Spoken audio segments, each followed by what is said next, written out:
Hey everyone, and welcome to the Climate Career Kit podcast. This is your host, Aishni Garg. If you are a high schooler looking for direction in climate change related careers, tune into every episode for advice from the diverse leaders in climate jobs today and learn about new and exciting opportunities that you can pursue. Today's guest is Rachel Londer, a management analyst with the Town of Atherton. We are so excited to have you for the 22nd episode of the Climate Career Kit. Thank you so much for being here. Thank you, Aishni. I'm stoked to be here and honored to be your 22nd guest. So, to start us off, what does your job entail and what do you do for the city of Atherton? Sure. As you mentioned, I'm a management analyst for Atherton, which means I manage special projects and programs, I write policy for the town, and I communicate with community members on our sustainability programs. I also lead a variety of other key functions for the town, including emergency preparedness efforts and our communications. Wow, that's a lot of work. So what does a day-to-day look like for you? Sure. Well, what I love about my job is that every day looks a little bit different. Like today, I'm with you in this makerspace at the Atherton Library recording this podcast. But throughout the week, I'm doing different things such as organizing community events or attending community events, learning from members of the public about what they want to see for the community. I'm facilitating our environmental programs committee, which is our resident group who informs our climate policy. I also spend a lot of time sending emails and at my computer analyzing and designing programs to help us reach our carbon neutrality goals. So there's a lot of different things that I get to do, and all of it is in service towards the fine folks of Atherton. Yes, of course. So what drew you to this job specifically? How did you realize that this is what you wanted to do? Community has always driven my interest in work. This is a relatively new position for me. I've been with the town for about 8 months. Prior to that, I was with the County of San Mateo's Office of Sustainability. And what really drives my interest is I learned while I was in college the power that local government has. The government has huge budgets, typically funded by taxpayers, by the residents, and their job is to take that funding and turn it into something meaningful to create progress in the community. And so government at the county and local level, like Atherton, takes state and federal mandates, takes tax dollars, and translates that into programs that our residents can benefit from. And so when I was thinking about, where I could have the most impact and where I could use my skills the best, which are around community outreach and engagement, I found myself really drawn to government where work is in service of people. So you're spending a lot of time working in the community, and there's a lot that you can do with it. There's always going to be meaningful projects. Government often manages our local infrastructure, including like our stormwater drainage, our utilities like energy and waste, as well as our emergency response, which we've been seeing a lot over these past years with the fires and the flooding. And so there's always something new, and we're always working towards this vision for our communities. And there's a lot of energy and a lot of effort needed across all of our cities.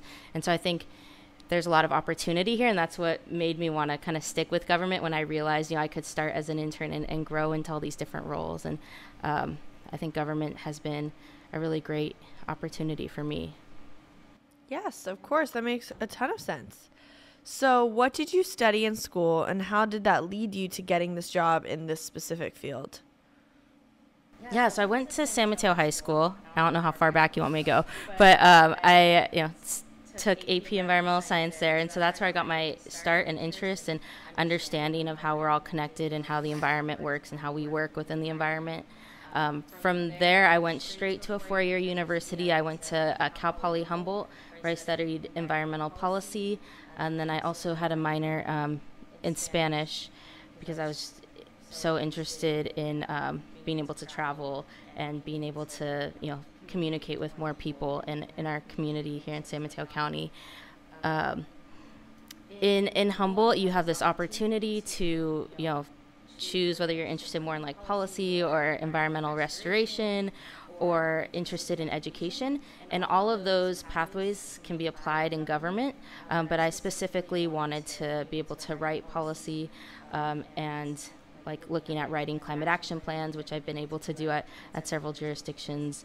And then after Humboldt, I worked at the County of San Mateo for quite a bit of time, and then pursued a master's degree in library and information science. And that degree also is kind of plug and play, and you can decide if you want to be more on like the data and storing of information, or if you want to be more on the community outreach and engagement. And I focused more on community engagement through that program. Yeah, for sure. So as my audience is mostly high schoolers, what advice do you have for them if they want to pursue a job in your line of work or anywhere in sustainability? When you sent me the questions ahead of time, this was one of the ones that stumped me, because I was thinking back to my experience 13 years ago when I was a senior in high school, and thinking about what activities I was doing, and if anything that I had done, really skyrocketed me in this role. And all of the programs I had participated around sustainability are defunct. They're no longer around.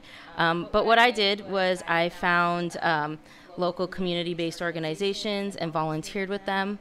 And through that, I met a lot of people and did informational interviews with them. And those were people who sent me my first job postings and were on my first interview panels. And so I already had a relationship with them. I already had the context for how they do their work and what their work was all about. And more importantly, I knew I was interested in it because I was able to talk to them.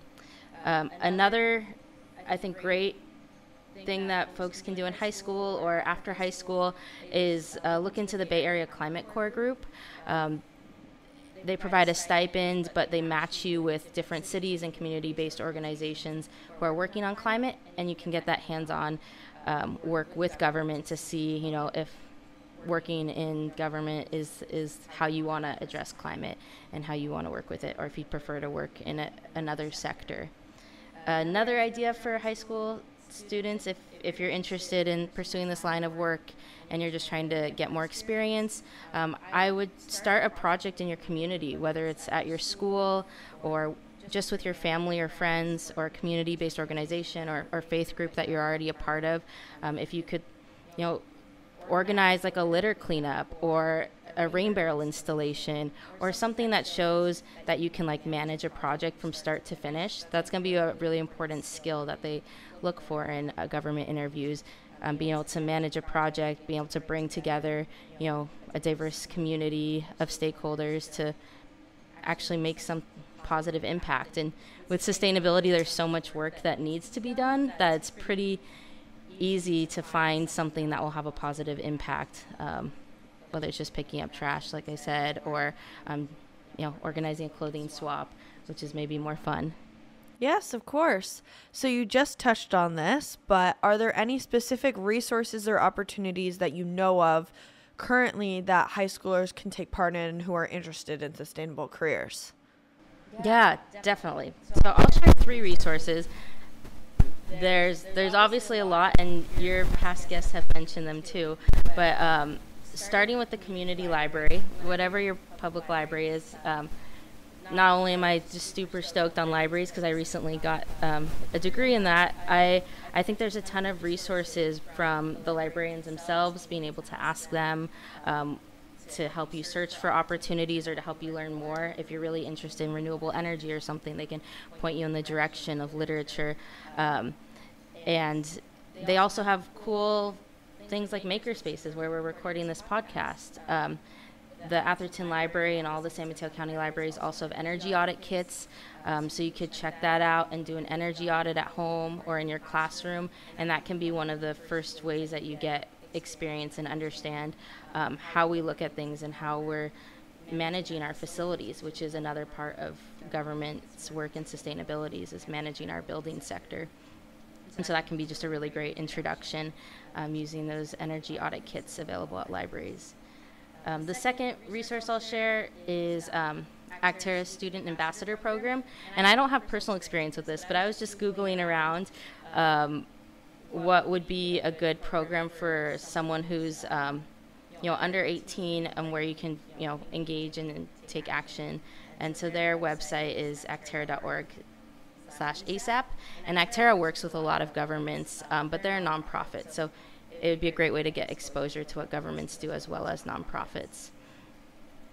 And then the last resource that I'll share, I did my first internship with Power Save Campus, and they have a framework for how you can do energy audits at school and how you can get more experience in the energy sector. A lot of local government jobs in sustainability are based in energy work. And that's because a lot of the emissions in our communities come from burning natural gas in buildings. And so local government professionals who are working on sustainability are often energy professionals. And while we may not be engineers, we may be working more on policy, I think it's really important to understand the fundamentals of where our energy comes from, how we can conserve it, how we can electrify, and how we can make good policy and develop good programs to do that. So I'd recommend the library, I'd recommend Actera, and I'd recommend Power Save Campus. Yep, those are all great resources, and they will all be linked on my website right next to this episode. Well, thank you so much for being here and sharing your insights. I really appreciate it. And to all the listeners, tune in to the next episode of the Climate Career Kit.